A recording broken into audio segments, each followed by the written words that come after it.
E a nossa reflexão de hoje é justamente nessas 3 perguntas que nós vamos fazer. Jesus nasceu onde e quando? Se perguntássemos para as pessoas de um modo geral essas mesmas questões, a resposta seria simples. Provavelmente responderiam que Jesus nasceu no dia 25 de dezembro, há 2000 anos em Belém. Mas isso não é importante e também nem é real, nem é verdadeiro, porque nós sabemos que nem os historiadores ainda conseguiram definir com precisão a data de nascimento de Jesus, até porque o calendário que nós usamos hoje foi alterado muitos anos depois da crucificação de Jesus, ou seja, do retorno de Jesus ao plano espiritual. Então, essas mudanças que no calendário humano, adotando-se o calendário romano, fez com que se perdesse muitas informações. E também, na época que Jesus nasceu, também não tinha registro do seu nascimento, então, de forma que... Mas o objetivo da nossa reflexão é mais pessoal para cada um de nós respondermos esta indagação. É possível que ainda nós, ao respondermos essas questões, ficamos num dilema. Será que Jesus nasceu ou as portas dos nossos corações estavam fechadas, estão fechadas, como as hospedarias da época estavam lotadas, estavam abarrotadas, cheias? É possível que ainda no coração humano as portas ainda estejam fechadas, estejam lotadas de afazeres materiais, egoísmo,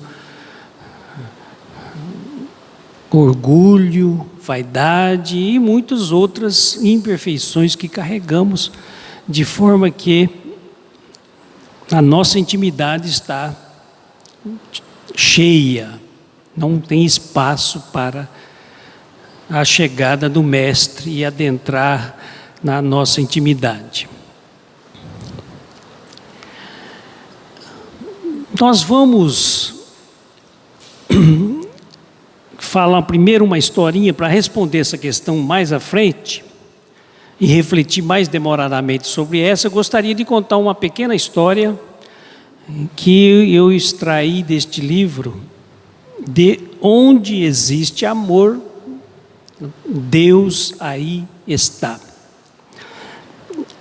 É um livro não espírita, é do Leon Tolstói, escritor russo, que depois que desencarnou, ele tornou-se até um trabalhador da seara espírita, porque nós encontramos inclusive um livro fabuloso que foi ditado por Leon Tolstói, espírito Leon Tolstói,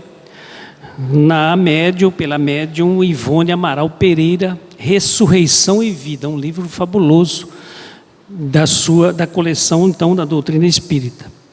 Mas nessa época, ele desencarnou em 1910, este livro não é ainda um livro doutrinário espírita, mas é um livro que tem esse conto, que ele fala justamente com esse nome: onde existe amor, Deus aí está. Ele conta a seguinte história: Mikhail era um sapateiro russo, muito habilidoso. O seu local de trabalho era um porão da sua casa. E por esse porão ele tinha a visão da rua através de uma pequena janela que ficava na sua frente, da sua mesa de trabalho. E ele só conseguia visualizar as pernas das pessoas que passavam.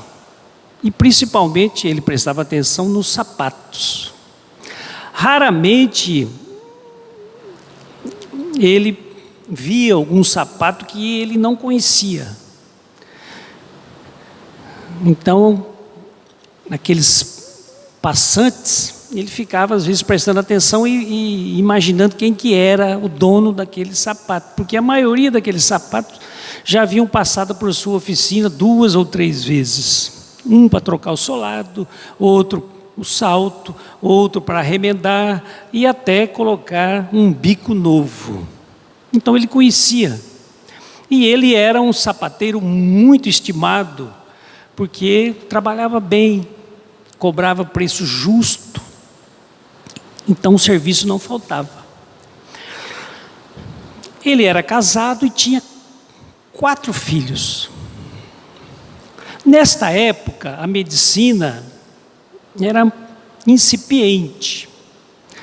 Então, quando alguém ficava doente, tinha uma febre, tinha uma infecção, raramente conseguia se curar, normalmente era fatal, né? E o que aconteceu justamente na sua família? 2 filhos ficaram doentes e imediatamente faleceram. Em seguida, a sua esposa e mais um filho, de modo que ficou apenas um filho, que passou a ser a razão da sua vida. Mas, passado algum tempo, esse também adoeceu e faleceu. Com isso, Micael perdeu a vontade de viver, revoltou-se, passou a ficar angustiado, sem ânimo. Se fosse hoje, certamente nós falaríamos que ele estava com uma grave depressão. E um dia, um dos seus amigos foi visitá-lo. E quando chegou à sua presença, disse: que tristeza é essa, Micael? Você precisa reaprender a sorrir, animar-se, voltar a viver. Ele diz: viver para quê? Para Deus, meu amigo. O que é isso? O que é viver para Deus? Ele perguntou. É cumprir a sua vontade, é fazer o que o Senhor espera de nós, disse o amigo. Assim que passar a viver para Deus, você não vai mais sofrer com nada, você não vai mais sofrer, tudo lhe parecerá normal e fácil. Como se vive para Deus? Como descobrir qual é a vontade de Deus? Ele pergunta. E é uma pergunta interessante, né?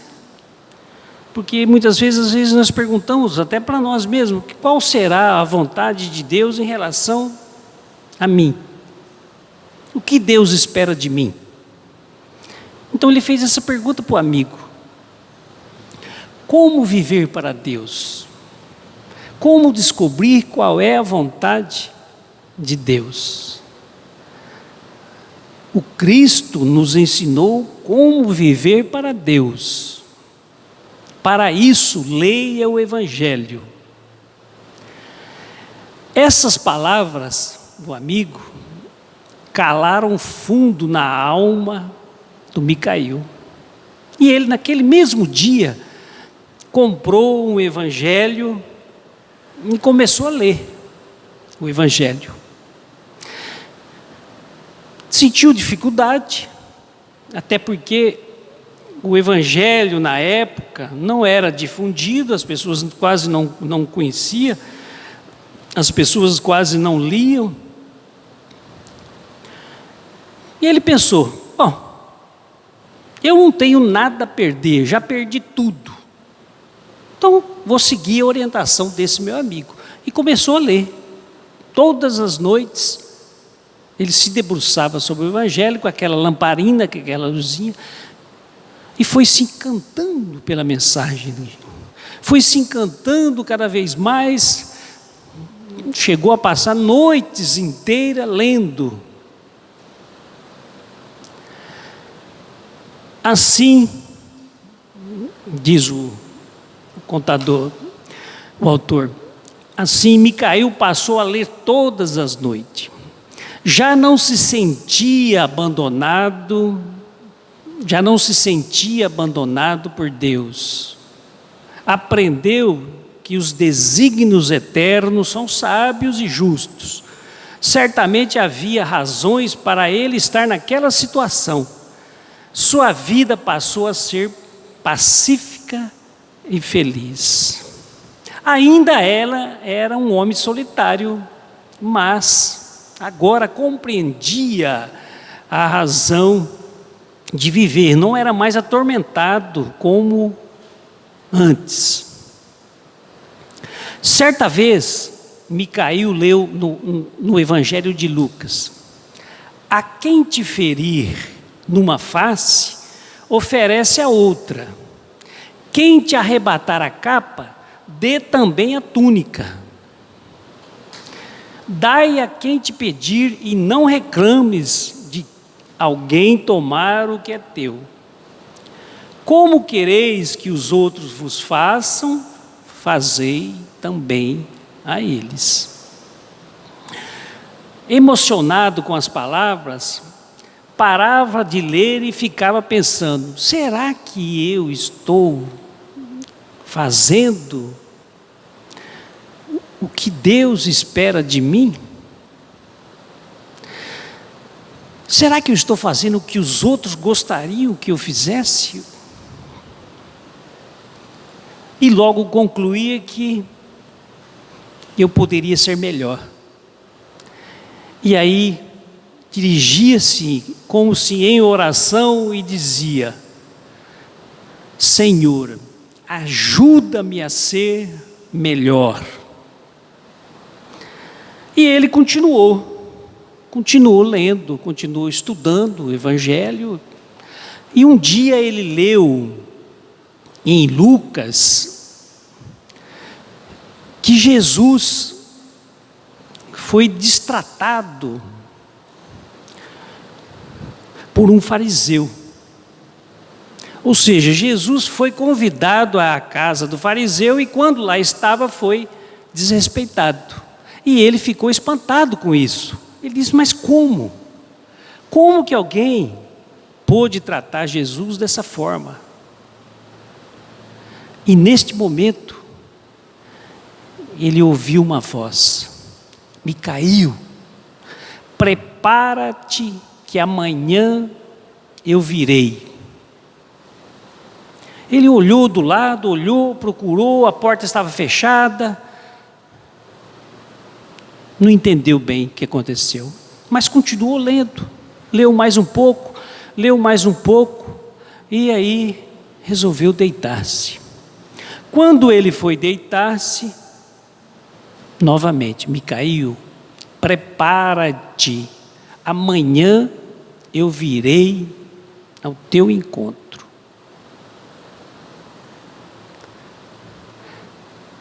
E ele então dormiu, embalado por essas palavras, e acordou no dia seguinte, animado. Já cedo começou a limpar a casa, preparar sopa de legumes, mingau de aveia, chá, pão, porque ele estava ansioso, esperando o ilustre visitante. Então ele ficou trabalhando e toda hora olhando para ver se Jesus chegava. De repente ele viu uns pés encostados na sua porta. E ele correu: será que é Jesus? Quando ele abre, era Nicolau, um soldado reformado, um velho soldado reformado que trabalhava e morava de favor nas vizinhanças. Então ele cuidava da casa daquele senhor, tirava o lixo, tirava a neve, na época da neve, e em troco ele morava naquela casa. E ele disse: Nicolau, entre. Mas meus pés estão sujos. Entra, Nicolau, depois a gente limpa. E Nicolau então entrou, ele serviu mingau de aveia, chá, e ficaram conversando. Aí ele contou o que tinha acontecido na noite anterior. E ele perguntou: Você acha, Nicolau, que eu poderia receber a visita de Jesus? O velho soldado respondeu: Bem, meu caro Micael, não sei se Jesus vai visitar alguém hoje, mas se o fizer, certamente virá aqui. Você é um homem muito bom e já sofreu demais. E ainda disse: Micael, muito obrigado, porque hoje você saciou a minha fome do corpo e da alma. E saiu. E Micael continuou trabalhando, mas sempre ansioso, olhando pela janela para ver se Jesus chegava. E ele percebe que encostou alguém na porta novamente. E ele corre, abre a porta. Era uma senhora, uma moça nova, com uma criança no colo, com muito frio, com pouca roupa. E ele então vê aquela cena, pede para que ela entrasse, e serviu sopa, serviu legumes, serviu o chá, o pão. E ela contou então que o seu marido, o pai da criança, é um soldado que estava na guerra e que havia perdido o contato fazia tempo, não estava mandando mais dinheiro. E ela então estava sem condição de comprar as coisas necessárias. Inclusive vendeu as blusas mais grossas justamente para comprar alimento. E ele então, condoído com aquela situação, foi até a sua despensa, reuniu alimentos, roupas e entregou para ela. E disse: Olha, não sou rico, mas o que eu tenho aqui pode ser útil a você. E se precisar, pode voltar. Ela então beijou as mãos de Micael e agradeceu e saiu. Já era quase a noite, quando ele ouve algum barulho na porta, e ele vai até a porta e vê uma senhora agarrando o menino, e o menino gritando. E ele procura intervir, e ela diz: ele está tentando roubar minhas maçãs. E o menino, tentando se livrar das mãos daquela senhora, e ele, Micael, então diz: Senhora, perdoa o menino, uma maçã, um menino com fome. Ela diz: Não, é um ladrãozinho, é um ladrãozinho. Ele então diz: Mas minha irmã, Jesus pediu para perdoar. Se a senhora não consegue perdoar um menino que quis pegar uma maçã, como que Deus vai perdoar os nossos erros, os nossos pecados maiores? E ela então leva um choque, um susto, né, e solta o menino. E o menino, neste momento, depois que ela diz: Tá bom, o senhor me convenceu, vou perdoá-lo. O menino disse: então, eu vou ajudar a senhora a levar os gravetos que a senhora está levando junto com a cesta de maçã até a casa da senhora.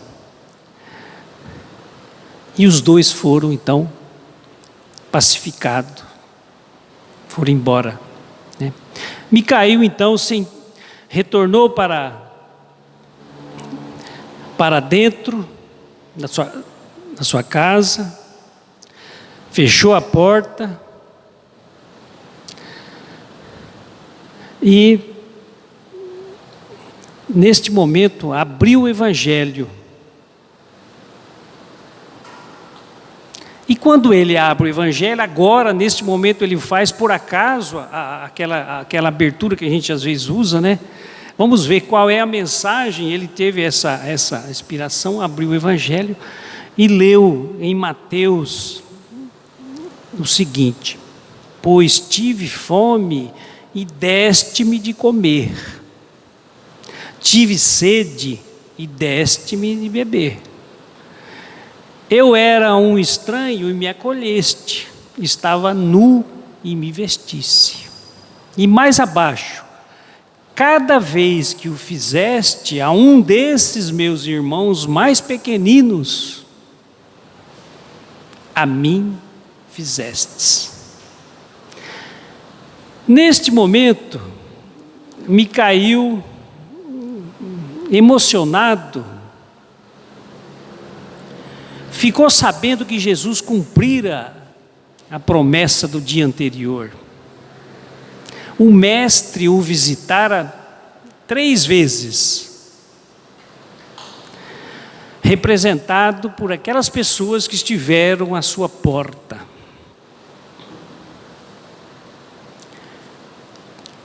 E ele pensou: puxa vida, que bom que eu acolhi a cada um deles. Nunca mais sentirei solidão.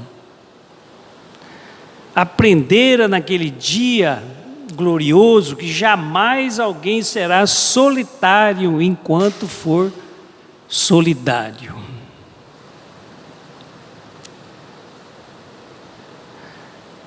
Essa singela historinha, né, está nesse livro,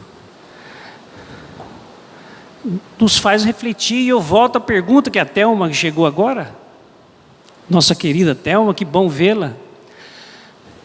Jesus nasceu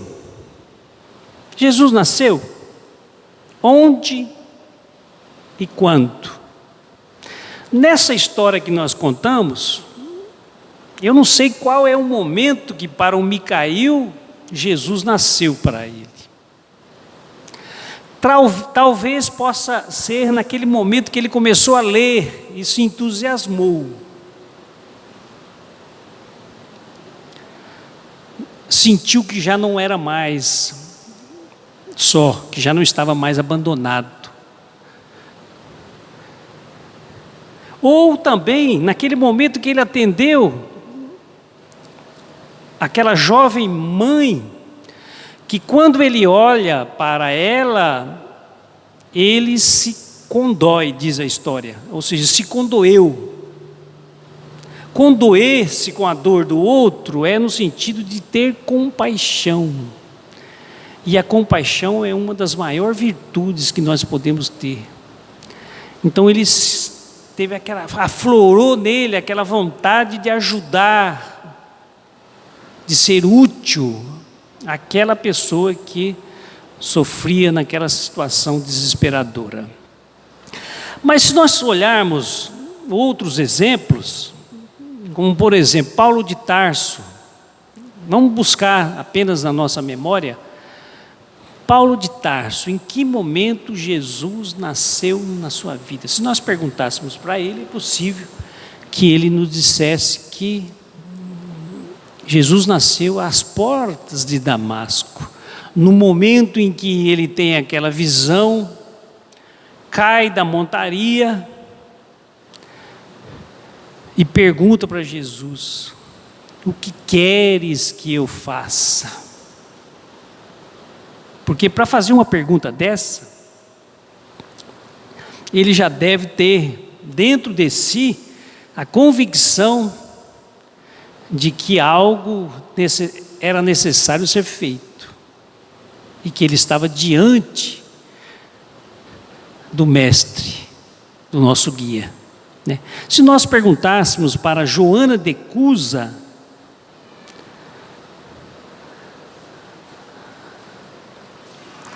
é possível que ela diga, e ela conviveu com Jesus durante aquele período em que ele estava trabalhando, divulgando a Boa Nova.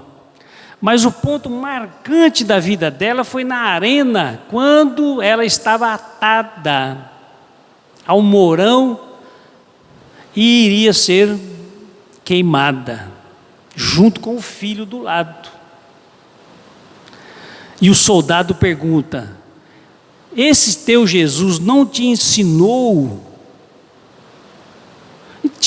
apenas morrer? Digo, esse teu Jesus ensinou-te apenas a morrer? E ela respondeu: não, este meu Jesus me ensinou também a amá-lo, soldado. Se nós perguntássemos para Zaqueu, qual é o momento que Jesus nasceu na tua vida, Zaqueu? Ele possivelmente responderia: num dia em que eu estava sobre uma árvore para ver Jesus, e Jesus dirigiu-se à palavra, dizendo: hoje à noite estarei contigo na tua casa. Pedro, Simão Pedro, em que momento Jesus nasceu na sua vida? É possível que ele diga: quando eu, pela terceira vez, neguei-o, e o galo cantou. Neste momento, a minha consciência despertou.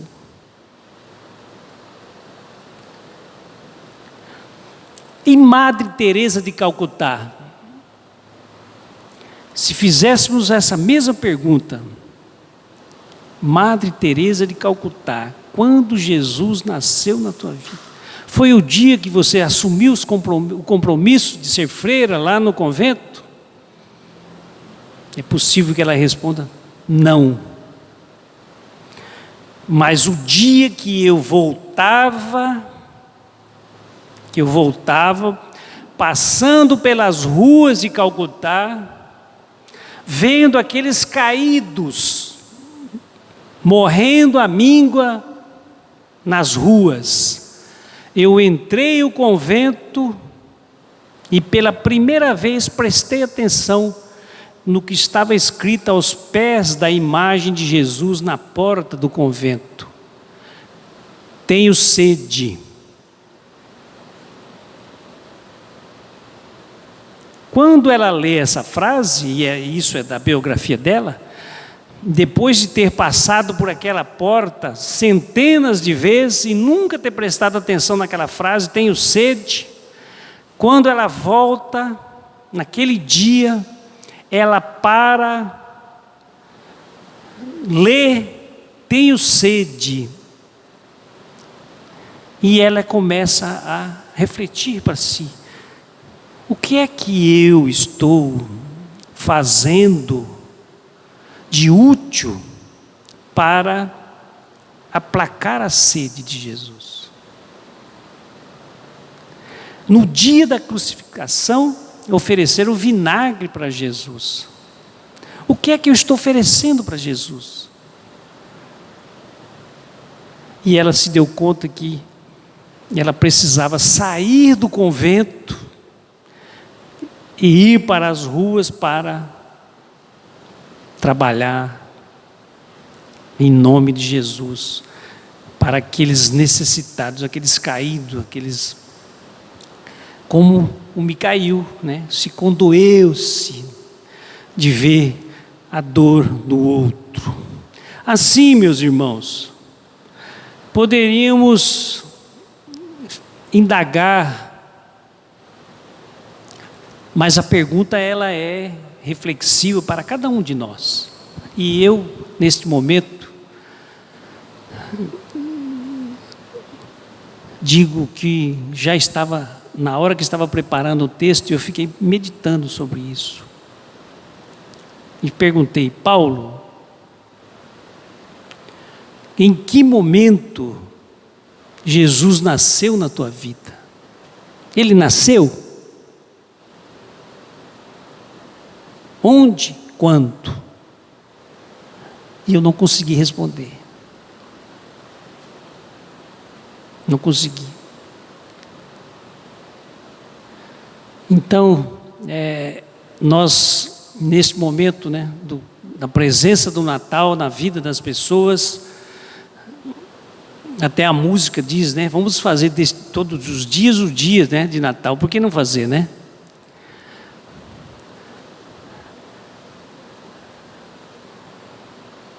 Porque nesses dias a gente normalmente começa a se soltar, a ter uma vontade de ajudar, a vontade de mandar mensagem, a vontade de falar com as pessoas queridas, de reencontrar as pessoas. Mas isso passa rapidamente, porque volta, o ano começa, ou seja, o calendário muda e nós também entramos no calendário e começamos as nossas atividades, o nosso dia a dia. Então, e para nós, só para concluir, e para nós, onde Jesus nasceu? Se ainda não nasceu, de fato, procuremos urgentemente fazer com que ele nasça um dia destes. Porque quando isso acontecer, teremos finalmente entendido o Natal e verdadeiramente encontrado a luz. Então o Natal, nós vamos entendê-lo no dia que efetivamente ele nascer na nossa intimidade.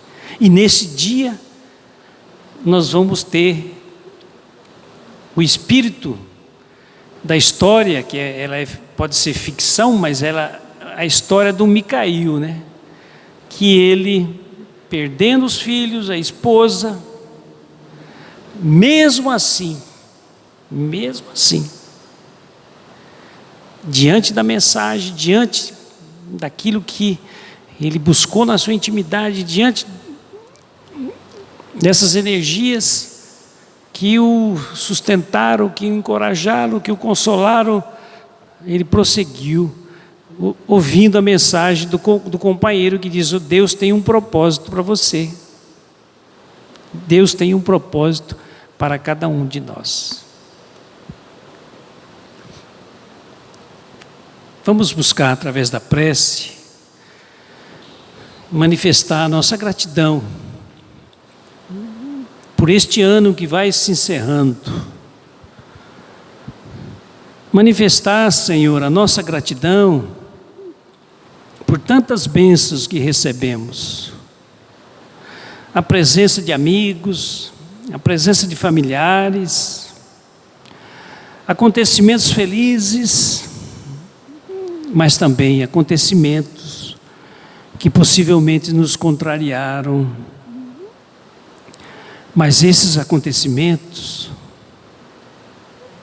ainda vamos compreender, são importantes em nossas vidas. Muitas vezes a dor, a dificuldade nos impulsionam para as conquistas maiores, para despertamentos, para necessidades que ainda não descobrimos. Assim, Senhor, nós somos gratos,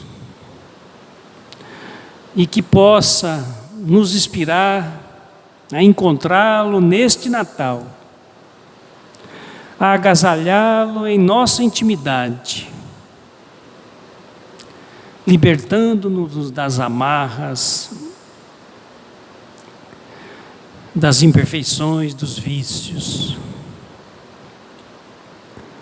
Auxilia-nos, Senhor, a sermos úteis na tua seara de amor, socorrendo e assistindo aqueles que sofrem mais do que nós. Esteja conosco, Senhor, agora e sempre. E assim seja.